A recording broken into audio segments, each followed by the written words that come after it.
Okay, back then, 25 years ago, they produced 5, sometimes 6 shows a season. After they built this theater, they doubled that, and then they tripled that. And at one time, this was right before I started in '93, they were producing 16 shows a year. Well, part of my job is to impose a little sanity on things. And I am assisted by that. We now do 10 a year, sometimes 11. I'm assisted with that by the support of our board of directors. And I'd like to introduce you to the president of our board for next season. His name will seem a little familiar because I've talked about his great-grandmother a couple of times.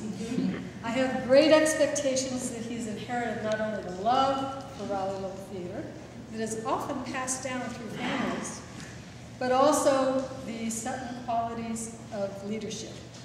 I give you Scott Sutton.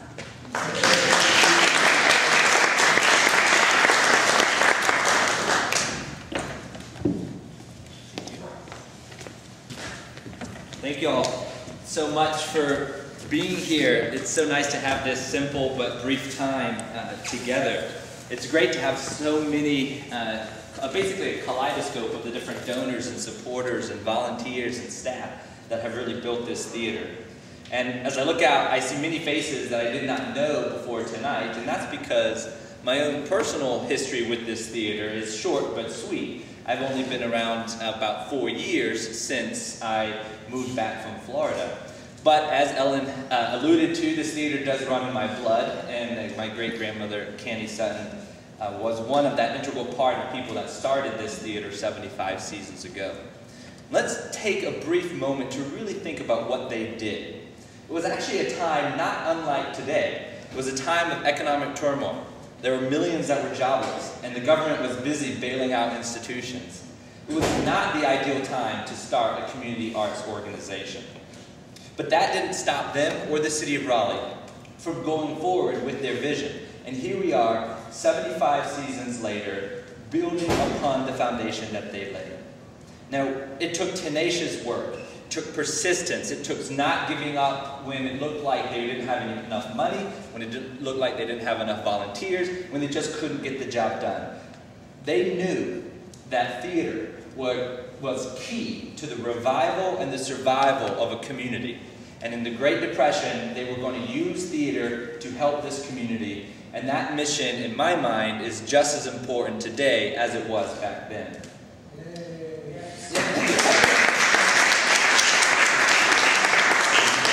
But more than just the bricks and mortar of this building that we're in, their legacy, and the legacy that you have helped build over the years since then, are the relationships and the people, and literally the hundreds of thousands of people that have passed through these doors, whether it's the children growing up under the lights of the Gaddy, as we call this theater, or whether it's the veteran actors pleasing the crowds at the Sutton stage next door, whether it's the amphitheater or over in the Rose Garden. But none of us would be here if we didn't have some connection to this place. Somehow our lives or our families were touched, moved, or impacted by this theater.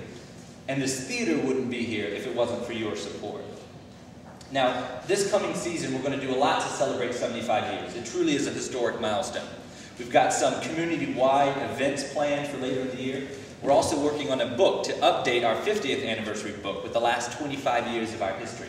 It's going to be a great time, and I do hope that you join us for this celebration.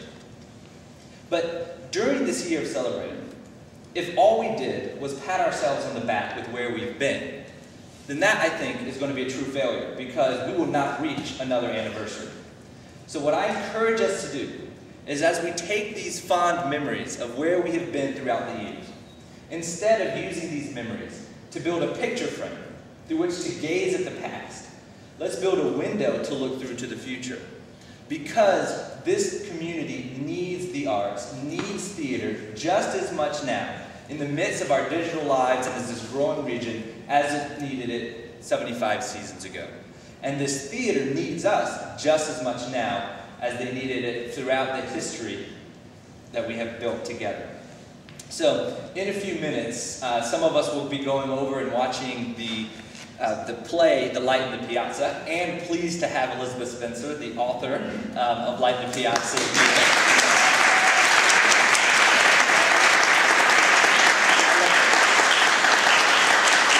I think that's one of the testaments of the beauty of a community theater is we have a local author. It's a fantastic, successful play on Broadway, but we can bring it home, make it ours, and share it with this community.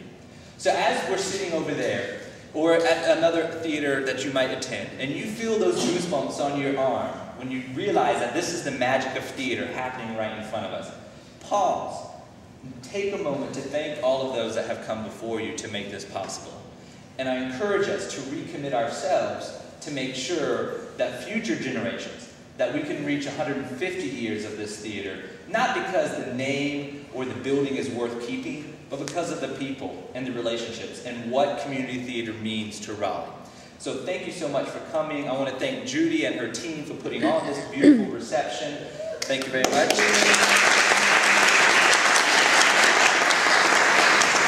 So I ask you to join me tonight, not only in celebrating and kicking off our anniversary season, but to join me in recommitting ourselves to the community arts, to Raleigh Little Theater, and to this community. Thank you very much.